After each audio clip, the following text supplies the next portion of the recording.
Ante las necesidades socioemocionales, ¿qué hacemos de cara a esta adolescencia en confinamiento? Vamos a analizar varios aspectos. Primero, vamos a hablar un poco sobre la situación que estamos viviendo. Vamos a desarrollar un poco algunos elementos o señales que son claras y evidentes y que tenemos que tener mucho cuidado para evitar situaciones más graves. Y finalmente vamos a dar estrategias en dos sentidos. En un sentido de atender el momento presente y otro es atender el momento futuro, vamos a decir. Y haremos una conclusión mucho más referida a la importancia del personal docente ante esta situación.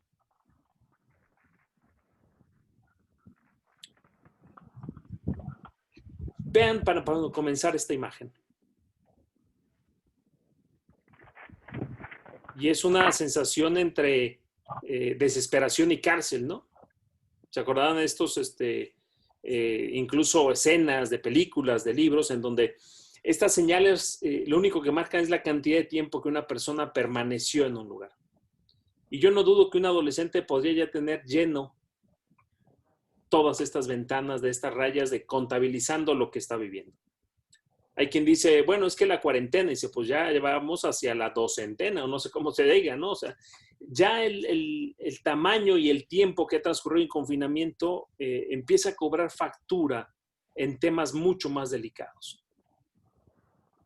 Hoy estuve en una pequeña reunión con una persona conocida de España y me contaba, en España ya están en clases y la razón es muy sencilla. La población escolar es la menos afectada estadísticamente. Y segundo, sabían que el no regresar a clases ponía en peligro la salud mental de los alumnos. Tuvieron que decidir o correr cierto riesgo o seguir alimentando una salud mental que se está resquebrajando especialmente en los adolescentes. Entonces vamos a profundizar esto hoy. ¿Cuál es la situación actual? ¿Cómo están nuestros alumnos? Ante estas preguntas, ¿cuáles son las emociones presentes en nuestros alumnos? ¿Qué efectos ha tenido este confinamiento en ellos? ¿Con qué recursos están enfrentando la situación?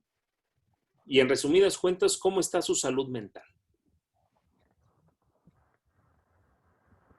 Para este momento, pues, partimos de esta difícil situación que están viviendo los alumnos. Vamos a continuar. La situación que vivimos hoy en día es multifactorial, es decir, está afectada por muchos elementos. El primero, las relaciones, y pongo entre comillas sociales, se han modificado gravemente. Y ustedes saben, los alumnos de secundaria, mucha de su motivación de ir al colegio es socializar con sus compañeros. Entonces, eso lo han perdido. Ahorita en el grupo que platicamos, hoy por hoy, tan necesitados están de esto, que buscan hasta los espacios de trabajo para decir, mira, mi amigo, mi compañero sigue existiendo, aunque lo vea a través de la pantalla. Hay un aburrimiento, una desmotivación bárbara, bárbara. Miedo, tristeza, y este elemento lo voy a resaltar un poco. Los padres de familia han optado en algunos casos por estos extremos. O el abandono, aunque que estén en la misma casa y a una distancia muy cercana, a un muro de distancia, posiblemente los tienen abandonados, ¿no? Tú ya eres grande y hazle como puedas. O estando tan cerca, los han sobreprotegido, insisten, están cerca, pero esa cercanía que incluso el adolescente se quiere liberar, se atosiga de esto, ¿no? Y una tensión familiar que están percibiendo, sea esta dicha o no, saben que en la familia hay tensión, ¿no? A veces económica, a veces social, a veces relaciones que ya estaban rotas y lo único que hizo la pandemia es ponerles el último clavo al ataúd, ¿no? Y aunque no se hablen, las perciben. Y el último que también incluso mencionábamos en el grupo en el que estaba, este sedentarismo, ¿no? Y hace que a la menos actividad, todo esto desencadena muchas situaciones. Entonces están ante esta. Sigamos. Vean algunos datos que son alarmantes que tuve acceso. Hay un aumento importante en los adolescentes de necesidad de atención psicológica.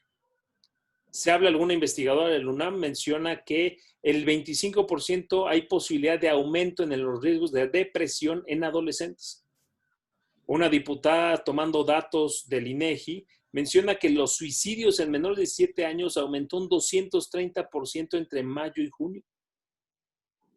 Y si estos son casos ya graves, tal vez el que más preocupa es, hay una cantidad de adolescentes que no tienen atención oportuna para el manejo de sus emociones, que ahorita veremos termina desencadenando, abriendo puertas que son muy peligrosas. Vamos más. ¿Qué ha sucedido en todo este confinamiento? Lo primero es, nos ha llevado a un cambio inesperado. Es decir, como la imagen, iba yo sobre una vía y de repente tuve un cambio inesperado que ni siquiera preveía, ¿no? Generalmente estos cambios en las vías se pueden ver o yo veo venir un cambio porque un cambio de escuela, un periodo de vacaciones, pero esto se cortó de forma inesperada. El segundo es una interrupción. Todo lo que venía siendo su rutina, amigos, la levantada, incluso las rutinas de las que se quejaban, son rutinas que les aseguro que hoy extrañan. Entonces, estas dos cosas provocaron gravemente un impacto en los alumnos. Tristemente se une, estas dos anteriores pueden ser, digamos, relativamente manejables, voy a decir. El problema es que cuando estas dos no son manejadas de manera adecuada, viene la tercera que es muy peligrosa, que es la indefensión. Adolescentes que dicen, aquí no puedo hacer nada, estoy indefenso ante la situación. Pongo la imagen esta del elefante porque se dice que los elefantes en el circo, al principio los atan con grandes cadenas, pero al tiempo les ponen una soga muy delgada que podrían reventar con la fuerza que tienen, pero ya dicen, ya no, con esto no puedo. Entonces, esta indefensión es bajar los brazos, abandonarse, decir, no puedo con esto. Y tercero, cuando hay un miedo constante. En estudios muy recientes se descubre que la emoción más presente en adolescentes, en jóvenes en edad de estudio, es el miedo. Es el miedo y carcome el alma. ¿Qué más? Todo esto finalmente provoca estrés. Aquí lo importante es que el estrés tiene una función a nivel humano, a nivel personal. Y el estrés tiene la función de mantenernos alertas. Y pongo ahí la imagen del violín como el estrés que se mantiene y necesita cierta tensión para funcionar. ¿Cuál es el problema? Vamos a hablar de 3 tipos de estrés rápidamente. El primero es el estrés positivo. Incluso se le llama el euestrés. Y es un incremento del ritmo cardíaco y es una benigna elevación de la hormona del estrés, del cortisol. Ejemplo, cuando nos levantamos y suena el despertador y viene un golpe de estrés, ese nos hace reaccionar, ¿no? Y es un estrés positivo, es un estrés que necesitamos en la vida. El segundo es un estrés tolerable. Ejemplo, un alumno que va a exponer, ¿no? Y viene el nervio y el estómago se achica, tiembla la voz, se seca la lengua, ¿no? El joven que se va a parar a tirar el penalti de la final, o sea, es un estrés, pero este es tolerable. Es tolerable, es una respuesta aguda y temporal ante esta situación y se amortigua o se puede un poco suavizar cuando hay buenas relaciones afectivas. O sea, el adolescente tiene de dónde pescarse para decir, me acojo a para volver a regresar al estado natural. El problema es cuando llegamos al estrés tóxico. Este es sumamente peligroso.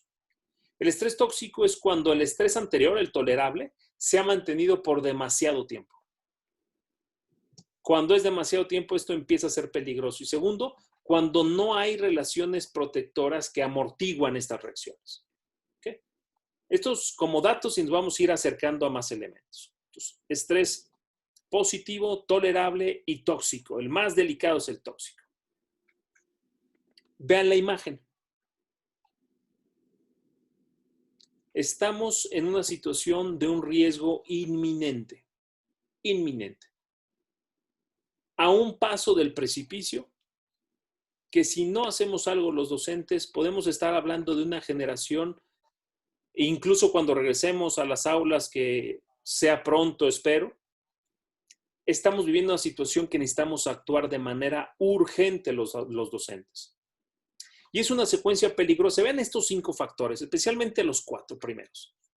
Un estrés tóxico que se junta a una angustia, esta sensación que aprisiona el alma, provoca ira, que es esta rebeldía, que provoca depresión, y finalmente, y lo más peligroso, hace que el alumno pueda perder el sentido de la vida. Imagínense un adolescente que llega el momento que ante esto dice, bueno, ¿para qué sirve esta vida? ¿Qué sentido tiene lo que estoy haciendo, lo que voy a hacer? Y entonces estos factores son caldo de cultivo de algo sumamente peligroso.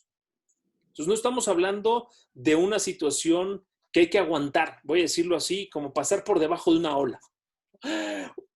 La ola ha tardado meses. Y entonces ya no solo hablamos de un cierto equilibrio, hablamos de una pérdida del sentido de la vida, que este es sumamente delicado. Vamos a hablar de ciertas conductas o actitudes que son señales ocultas que los adolescentes nos muestran de que algo pasa a nivel emocional. Ahorita que las describa, yo les aconsejo que, como primera aplicación, al captar estas actitudes, también vean la forma de evaluar esto en sus alumnos, de conocer estas situaciones en sus alumnos.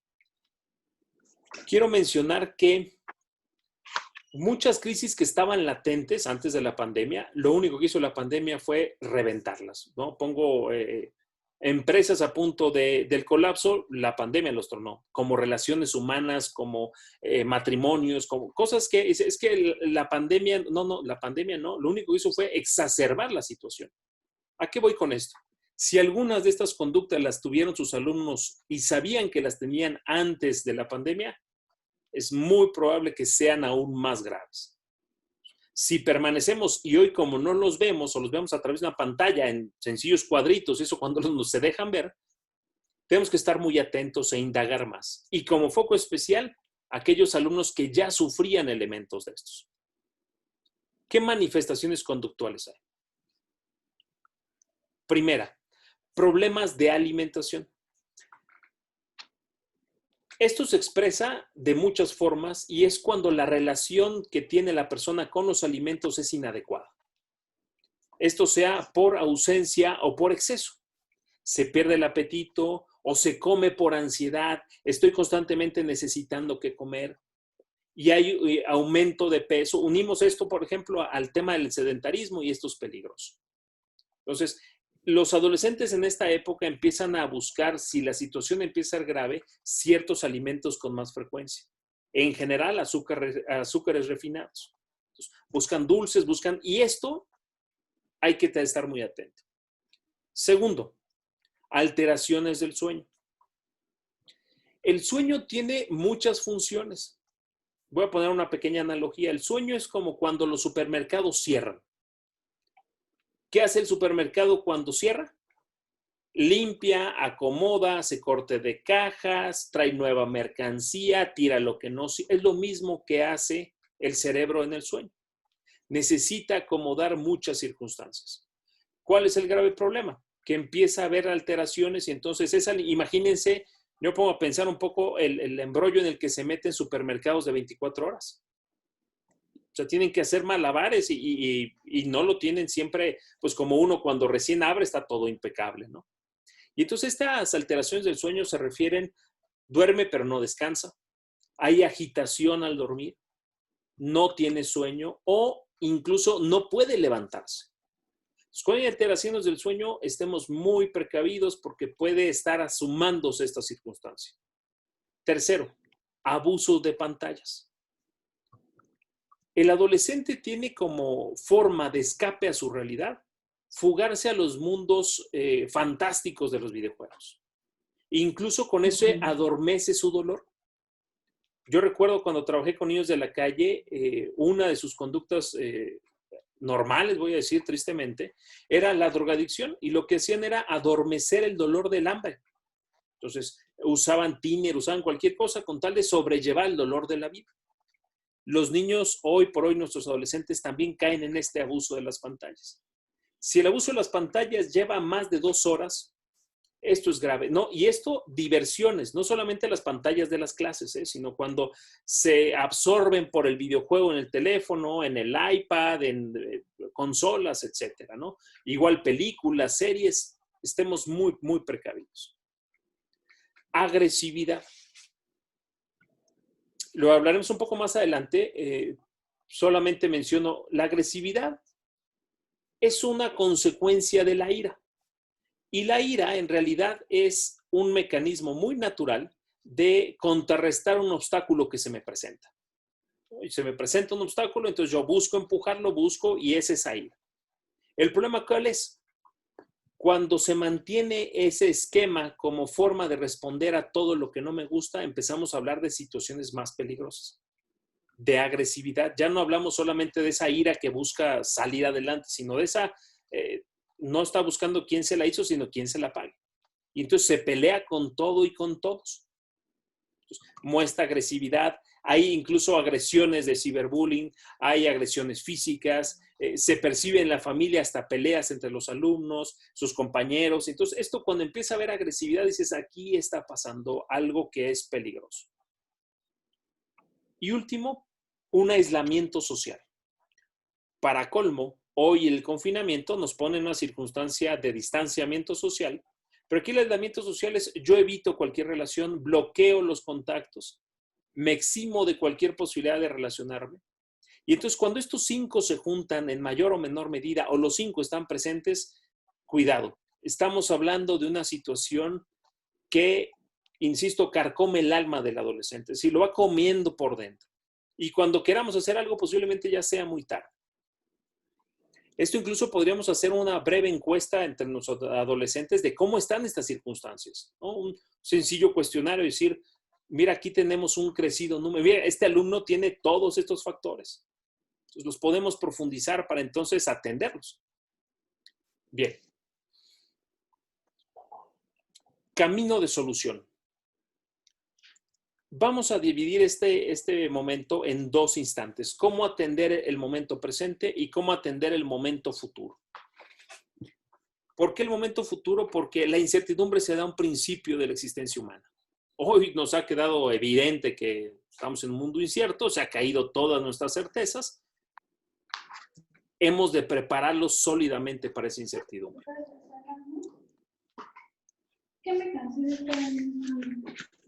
Vean la imagen un segundo.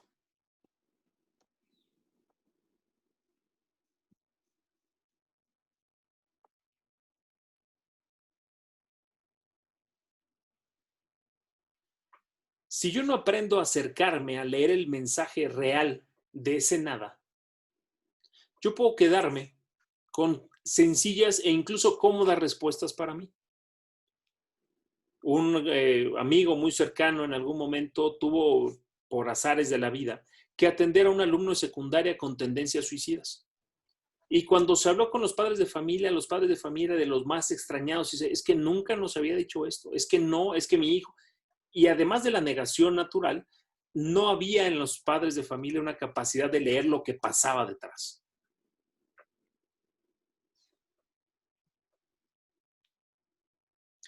Para gestionar el momento presente. Vean un poco la imagen y se refiere, salgamos de este atolladero, salgamos de este lodazal, porque podemos encontrar alumnos que están empantanados y atorados en la situación. Y como alguien que está atorado, ya patina, no puede salir por sus propios medios. Necesita algo de ayuda. Desgraciadamente, los padres de familia en general, si un alumno, es que se juntan las circunstancias, un alumno sufre elementos que lo vulneran en este nivel, posiblemente tenga papás que están distraídos o atentos a las situaciones financieras que están viviendo, a la propia crisis que están viviendo, que no tienen capacidad de ver que el hijo está atorado en un lodazal. Entonces necesitamos intervención de los docentes para hacer conciencia tanto en los padres de familia como incluso tratarlo directamente. Vamos a ver cómo. Vamos a abordar 2 estrategias primeramente básicas. Estas son del ABC. Estas son incluso estrategias que Vizquerra propone junto con otras varias y he elegido estas 2 que son como casi atención a la crisis. La primera, hay que crear conciencia emocional. lleva varios pasos. El primero es, hay que tomar conciencia de lo que estoy viviendo.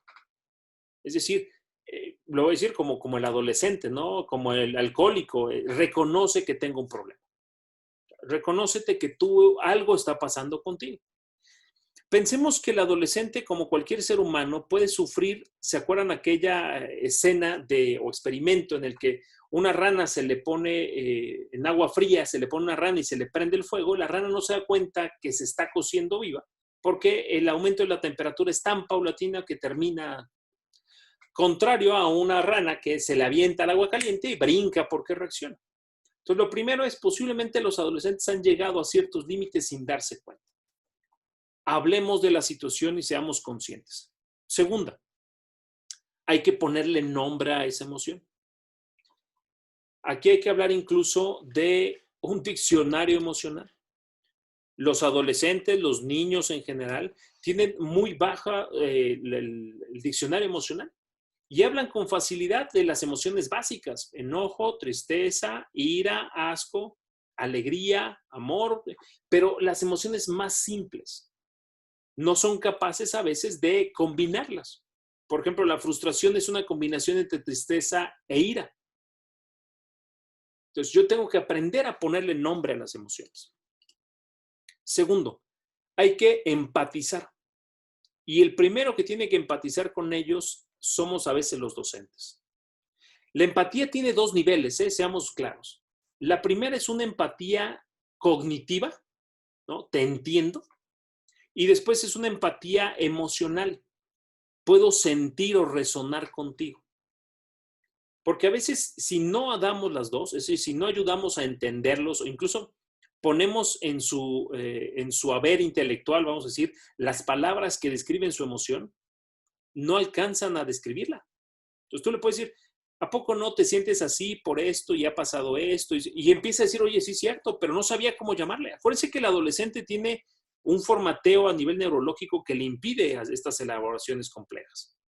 Y después, yo entiendo lo que estás sintiendo y sé que en tu lugar yo me sentiría semejante, mira, empatizo. Y cuarto paso en esta conciencia emocional, hacerle relación que la emoción, la cognición y el comportamiento están relacionados. Es decir, cuando te sientes así, ¿a poco no haces esto y piensas aquello? Sí, ¿cierto? Para que empiece a distinguir, ya sea por lo cognitivo o por su comportamiento, la presencia de cierta emoción. ¿Hoy te has fijado que cuando te pones frustrado, te bloqueas para aprender y sueles poner esta y aquella cara y decir, ah, claro? Porque si no le ponemos luz al problema, permanece oculto y permanece sin posibilidad de atención. Segunda estrategia, la regulación emocional. O sea, no nomás basta ser consciente. Ser consciente sin regular es como ir al médico que nos diga que estamos mal, nos diga qué tenemos, pero no nos dé tratamiento. Pues entonces, ¿para qué voy al médico? Esta regulación emocional tiene también varios pasos. El primero es una expresión apropiada de la situación. Habla de lo que está pasando. Escribe de lo que está pasando. Habla con alguien de lo que está pasando, pero exprésalo. Y tiene que ser apropiada porque esto no se trata de vomitar agresivamente la emoción. Es decir, ahí está, y ya me deshice, sino tengo que entender con quién lo digo, por qué lo digo. Buscar en emociones positivas. Ok, ya dijiste aquello que te molesta, aquello, ok. Busca también elementos positivos. El adolescente suele clavarse en lo negativo. Aparte, su mundo es oscuro absolutamente, ¿no? Y sus problemas son los únicos y más grandes del universo. Entonces, no, mira, busquemos emociones positivas. Por ejemplo, preguntan a un adolescente ahorita, ¿qué de bueno ha tenido para ti la pandemia? ¿De bueno? Si estoy hasta acá de estar, no, algo tendrá de bueno. Búscalo. Y tercero, hay que enseñarles a gestionar las emociones negativas. ¿Qué hago cuando me frustro? ¿Qué hago cuando viene la angustia, la tristeza, el enojo? ¿Qué hago con eso? Porque si no, es darle una papa caliente que no sabe manejar. Y si no la sabe manejar, terminará afectándole gravemente. Bien, vamos a hablar de cómo gestionar 4 emociones claves. ¿Ok? Primero, ¿cómo gestionar el miedo? Lo primero que hay que tener claro es que el miedo es una reacción de protección. Es decir, mi cuerpo me pone en una situación de miedo porque me está protegiendo de un peligro. El grave problema es que el cerebro no distingue cuando ese peligro es real o inventado. Es decir, es una fantasía. Reacciona igualito de la fantasía de me va a doler si me inyectan a la propia inyección. No distingue entre lo ficticio y lo real. Y es una reacción normal. Pensar que el miedo provoca un daño neurológico si éste se mantiene constantemente. Incluso este estrés tóxico del que hablábamos, si se mantiene, incluso llega a tener daños a nivel estructural en el cerebro. O sea, no estamos hablando de cosa menor. Para gestionar el miedo, lo primero es que hay que identificar la fuente. ¿De dónde viene tu miedo? Es que ¿de dónde viene? ¿Viene del miedo a ser contagiado? ¿A que alguien de tu familia sufra algo? ¿A perder algo? ¿De dónde viene tu miedo? Porque a veces el simple hecho de concientizar de dónde viene el miedo es una primera parte del tratamiento, ¿no? Segundo ejercicio. Como el miedo es una relación normal o una reacción normal, hay que considerarlo como una relación y una situación normal. Aquí le llamamos emociones auténticas, aquellas emociones que están en la medida adecuada. Es decir, sí, tengo miedo, sí es fundado tu miedo, de acuerdo, pero también en el tiempo propicio. Es decir, una persona que tiene a un estímulo de este tamaño, una reacción de este tamaño, oye, no es proporcional. Una persona pasa y te empujan en algún lugar y tú te pones como energúmeno, espérate, oye, fue una situación así, te provocó aquello. Regula el tamaño de tu reacción. Y segundo, que esté en el tiempo adecuado. Por eso el rencor, por eso la preocupación están fuera de tiempo. Son emociones auténticas, en el tamaño adecuado y en el momento propicio. Tengo miedo a que mi papá se contagie. ¿Qué tan probable es? No, ponle tamaño, si ten miedo, o sea, no digo niégalo, se vale tener miedo. Oye, si regresa cada noche bien y sabes que está bien, cancela ese miedo cuando tienes la certeza, pero no puedes permanecer constantemente en el miedo. Estos son los 4 pasos para gestionar el miedo. Segundo, para gestionar la ira. La ira viene cuando hay una frustración que está más allá de los límites. Es decir, yo generalmente tengo un límite de frustración, ¿no? Hay ciertas cosas que aguanto, no sé, yendo a la escuela, levantarme temprano, la clase de las 7:30, hay ciertas cosas que aguanto. Pero viene la ira cuando vienen cosas que están más allá de mi tolerancia a la frustración. Y aquí se juntan 2 cosas graves. Nuestros adolescentes tienen poca tolerancia a la frustración y 2, están viviendo situaciones que nunca habían vivido. Entonces, el niño llorón y lo pellizcas, pues imagínate, ¿no? O sea, cualquier situación les provoca esta ira. Segundo, la ira concibamos que tiene un lado muy positivo, que es un mecanismo de superación. Voy por un camino y alguien me pone una piedra enorme.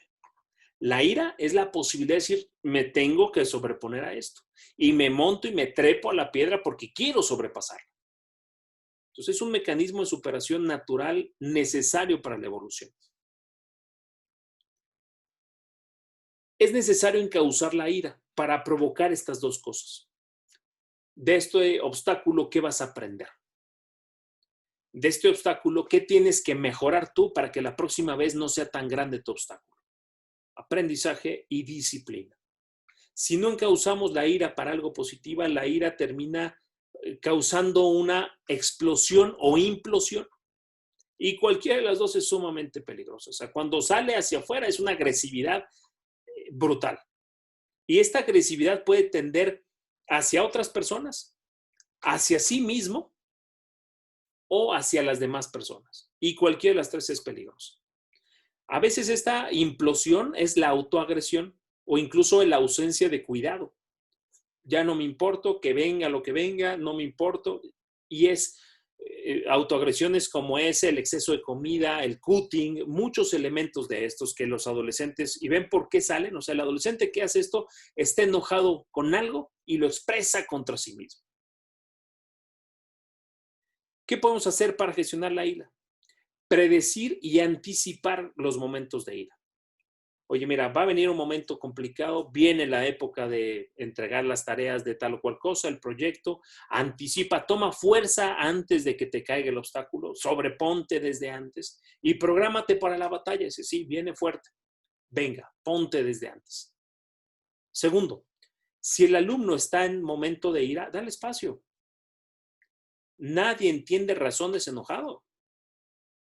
Si tú ves, si alguien tiene un adolescente en casa, si alguien está fuera de sí, no te puedes decir, vente, calmado, vamos a platicar. No, ¿qué platicar ni qué 8 cuartos? Me quiero ir a la yugular encima de ti. Entonces, espacio para la ira. Se vale respetar. Y convertir esa ira en impulso. Ok, esto te enoja. ¿Qué vas a hacer para cambiarlo?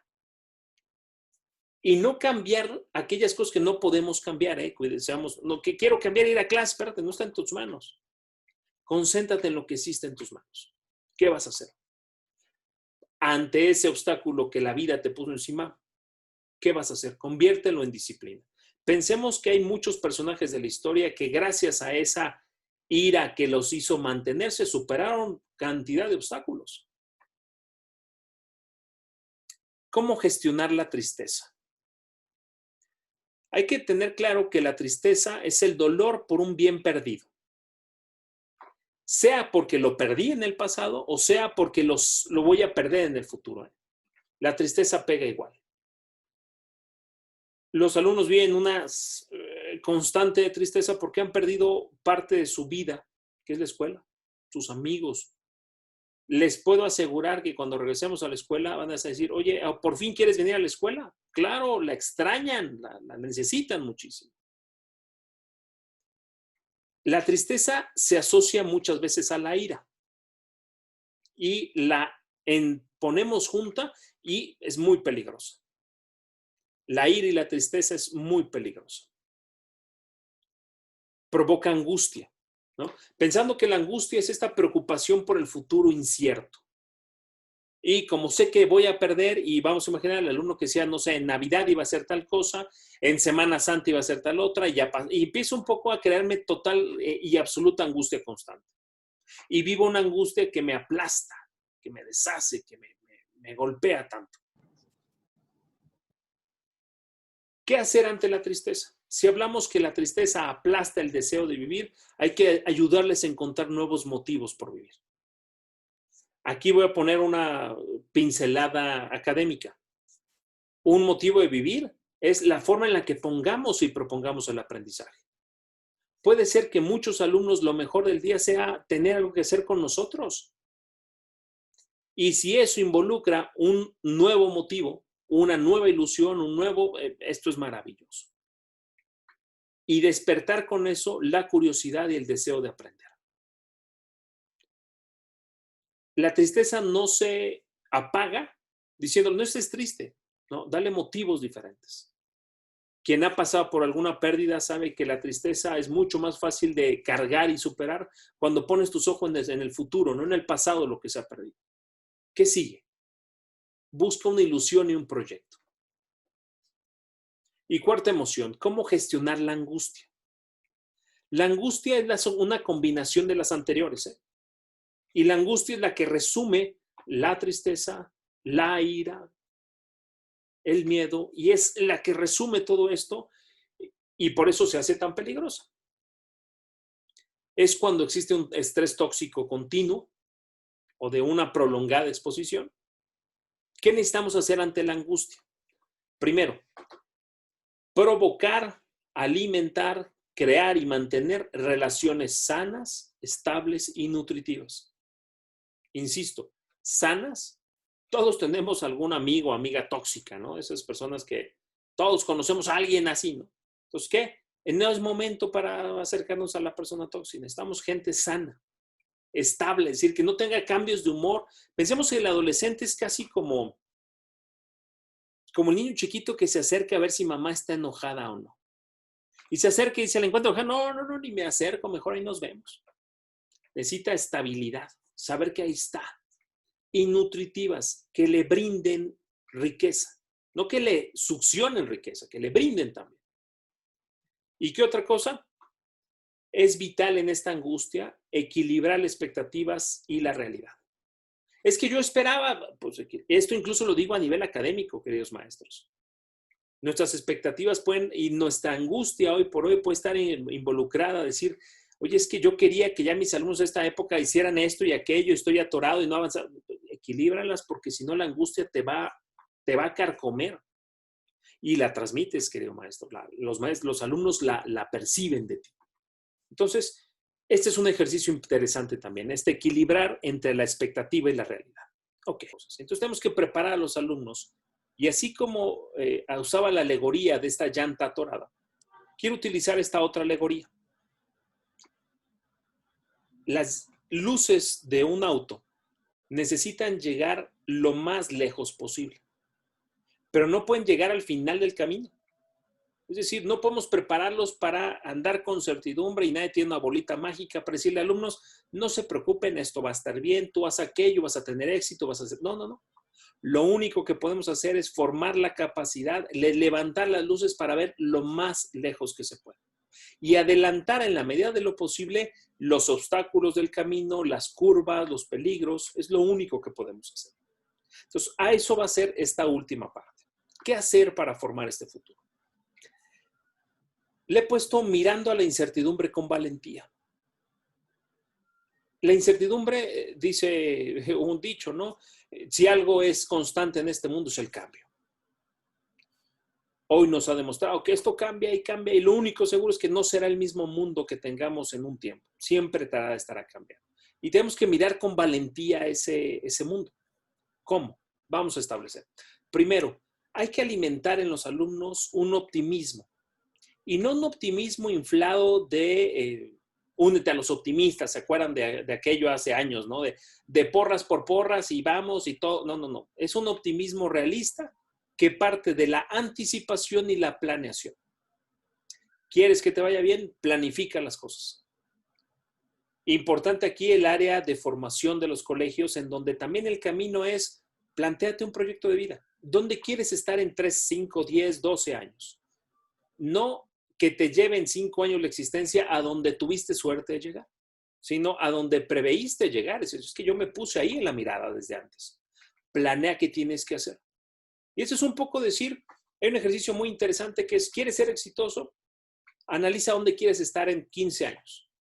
¿Qué de lo que estás haciendo ahorita no te ayuda a llegar a eso? ¿Qué tienes que suspender? ¿Y qué tienes que mantener que estás haciendo bien? ¿Y qué tienes que hacer de nuevo bien o que tienes que inventar? Porque si no lo haces no vas a llegar al éxito. Planea. El éxito no es una suerte, es un hábito. Y esto se forma. Segundo, fortalecer la autoestima. Y esto daría para un tema completo y voy a ser muy breve. La autoestima tiene por base y fundamento el autoconcepto. ¿Cómo me considero yo? Me veo capaz, me veo competente, me veo incluso las chicas bonitas, los chicos guapos. O sea, me siento bien como soy. Aquí el punto es que sus estándares de competencia se los ponen injustamente altos. Incluso la mercadotecnia nos juega en contra, ¿no? Entonces a la chica les pone unos estándares injustos e incluso inadecuados, ¿no? No eres bonita si no tienes esta figura, estas medidas, esta apariencia. Al chico le pone estándares, insisto, injustos. El tema no es, mira, valida y cree en lo que eres. Eres valioso como eres, reconócete como eres. Y esto viene también a nuestro reconocimiento. Segundo elemento que alimenta la autoestima, la sensación de éxito, lo he logrado. Y esto lo podemos formar nosotros los docentes por el éxito académico. Oye, yo quiero crecer, este alumno tiene baja autoestima. No se la infles como merengue, ¿no? Porque esta se rescabraja la primera prueba. Es un tema de decir, voy a demostrarte que sí puedes. Incluso me acuerdo mucho de una frase de alguno de estos libros, creo que era Mal de Escuela. Cuando el alumno habla de que pudo hacerlo, su maestro le dice, yo ya lo sabía, lo malo es que tú no te habías enterado que eras competente. Yo ya sabía que ibas a poder. Era cuestión de tiempo que te demostrara solamente. Y entonces es un tema de decir, cree en ti. Y no nomás usted cree en ti falso, sino este cree en ti con hechos. Aquí está, eres exitoso porque has logrado esto. Tercera, crear en ellos la capacidad de la expresividad emocional. Que sean capaces de hablar de lo que sienten igual que lo que piensan. En general, los alumnos, especialmente hombres, les cuesta mucho trabajo incluso identificar sus estados emocionales. Las mujeres identifican con más facilidad sus estados emocionales, pero no siempre tienen la facilidad de expresarlos. Tenemos que abrir espacios seguros, espacios de certeza en donde se pueda hablar libremente de estas situaciones emocionales. Me puedo mostrar como soy, no tengo que ponerme una careta para demostrarme el fuerte, demostrarme, no, puedo mostrarme como soy. Y tenemos que enseñarle a los alumnos a mostrarse sí vulnerables, sí humanos. Ningún humano, ningún ser humano pleno puede decirse no vulnerable. Necesita mostrarse con tranquilidad. Sí, sí, me duele esto, siento aquello. Así soy. Punto. Provocar en ellos una profunda motivación intrínseca. Cuando hablamos de motivación extrínseca, estamos hablando casi de un engaño a la mente. Porque sin zanahoria no se mueven, pues imagínate, ¿no? Es un tema, vamos a motivarte desde adentro. Y aquí acuérdense lo que hemos hablado muchas veces en la metodología. La motivación intrínseca viene de la diversión, es decir, esta sensación de que las cosas hay nuevas, hay sorpresas y por eso el tiempo transcurre rapidísimo. 2, de la posibilidad de elegir, de la libertad, ¿no? Y en las clases puedes decir, bueno, empieza con el ejercicio que quieras de estos 4. ¿Puedo elegir? Cuando el alumno no puede elegir casi nada. Éxito, es decir, la posibilidad de decir, te pongo un reto y sé que vas a poder. Insisto, libertad, diversión, éxito y pertenencia. Ayúdalos a encontrarse con sus compañeros y eso les motiva desde dentro. Si uno despierta desde dentro los deseos de aprender, esto no los detiene nadie. Pero los despertamos solo desde fuera y si no hay zanahoria no se van a mover. Y el otro es mantener una alta exigencia, expresada como exigencia y rigor académico. Sí, o sea, sí te exijo, porque automáticamente yo le bajo el nivel académico y automáticamente el alumno dice, para esto le gano fácilmente a la carrera, ¿para qué me esfuerzo? Entonces su motivación, no nos preguntemos por qué no hay motivación si no les hemos puesto estándares altos. Y la segunda, unida a esto, es tener expectativas altas de nuestros alumnos. Es decir, yo espero y sé que sí vas a poder. Aquí menciono una frase que tengo apuntada en letras de oro de mi hija más pequeñita, Elisa, que está aquí atrás en esta foto, que no se ve, pero aquí está mi pequeña Elisa. El otro día no sé qué discutían mis hijos y a Elisa le preguntan, ¿tú no puedes hacer esto? Y me encantó su frase, una frase de veras, insisto, la podría poner yo en letras de oro porque me significó mucho. Su respuesta fue, sí puedo, pero todavía no sé cómo. Porque si yo digo no puedo es, ya me cancelé. Y la fue sabiduría plena de una niña de 3 años. Sí puedo, solamente que todavía no sé cómo. Esa es la expectativa que tenemos que tener nuestros alumnos. Todos pueden. A algunos les faltará saber cómo. Yo se los enseño. Para ir cerrando en estrategias, otra más. La vida es como un sub y baja, en donde siempre hay elementos positivos, experiencias positivas, agradables, y siempre habrá cargas negativas. Y alguien puede decir, soy feliz en la medida en la que hay más positivas que negativas. La pandemia nos hizo esto. Hay más negativas que positivas. Hoy hay más situaciones no agradables que agradables. Y si nos encajonamos en esta y decimos, pues yo nunca le voy a proveer a mis alumnos, a mis hijos, siempre carga positiva, no voy a poder, no hay manera.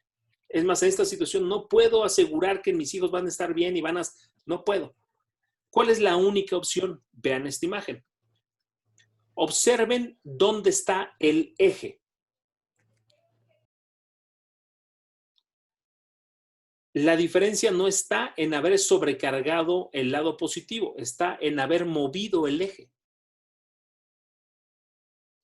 Ahí está uno de los aportes más grandes, incluso de la propia metodología, a el bienestar y la felicidad de los alumnos. Solo el que tiene una disciplina mental y habilidades cognitivas importantes es capaz de mover el eje en su mente y ver cosas positivas. Vean esto. De tal suerte que esta disciplina de mover el eje son prácticas relativamente sencillas. Primera, pon foco en lo positivo.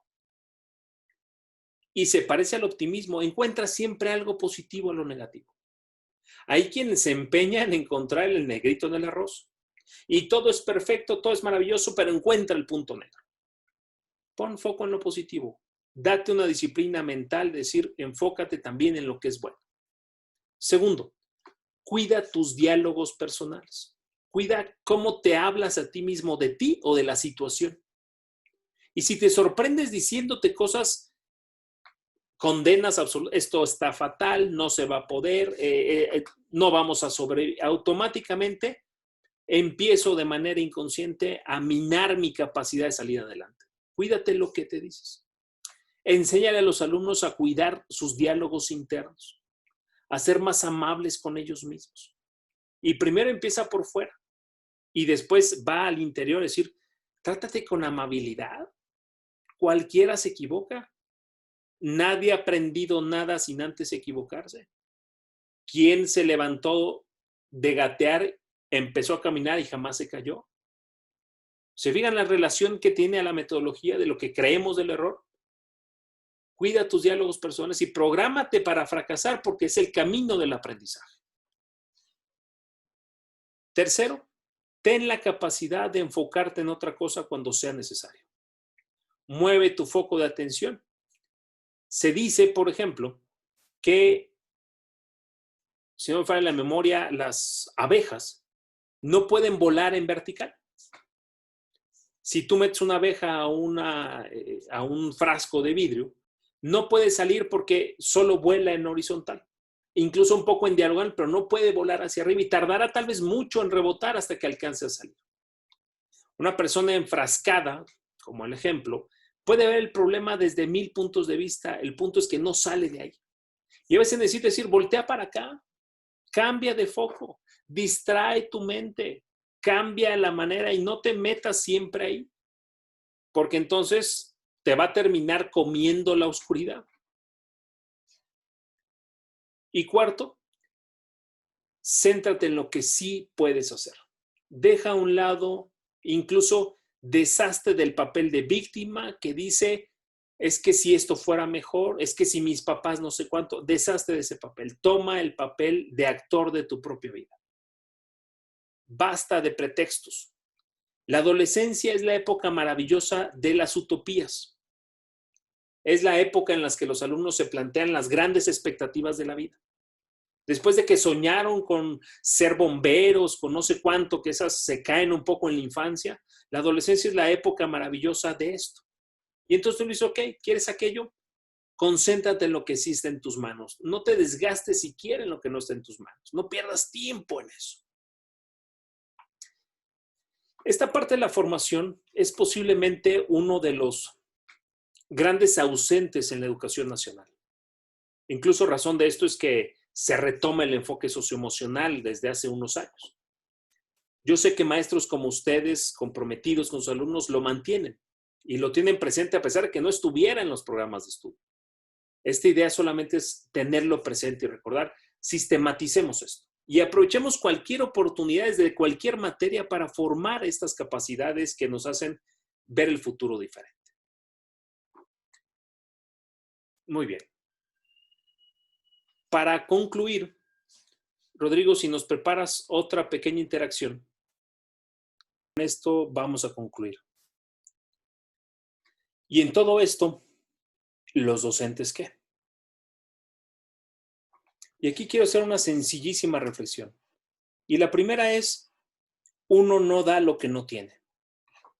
Si yo quiero enseñar manejo socioemocional, regulación socioemocional, si yo no tengo los elementos, difícilmente puedo hablar con credibilidad.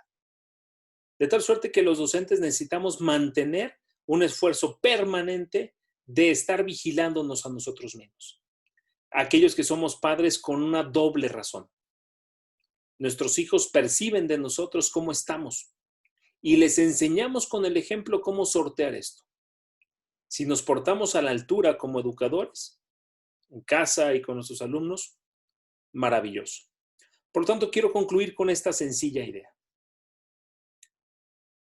Con esta imagen, cuando viajamos en avión y caen las mascarillas o dicen que van a caer, la indicación es muy precisa. Y la indicación es, ponte la mascarilla antes de querer ayudar a otros. Lo mismo aplica. Procúrate tú, querido maestro. Cuídate tú. No puedes darte a los demás si no estás bien tú. Pensemos, hay una analogía para esto. Dicen que hay 3 tipos de seres humanos. Los seres humanos que son como estanques, que todos se apropian para sí mismo y como el agua estancada, el tiempo se pudre y apesta. Otros seres humanos son como los ríos, dan y dan y dan y dan, pero cuando se acaba la fuente, se muere el río. Y los terceros son aquellos que son como fuentes. Reservan, juntan para dar, no para quedarse, para dar. Entonces, maestro, si quieres estar bien, procúrate tú. Y te doy 3 elementos muy simples de cuidado personal. Y me los pongo yo en primer lugar. Primero, evalúa tu competencia emocional.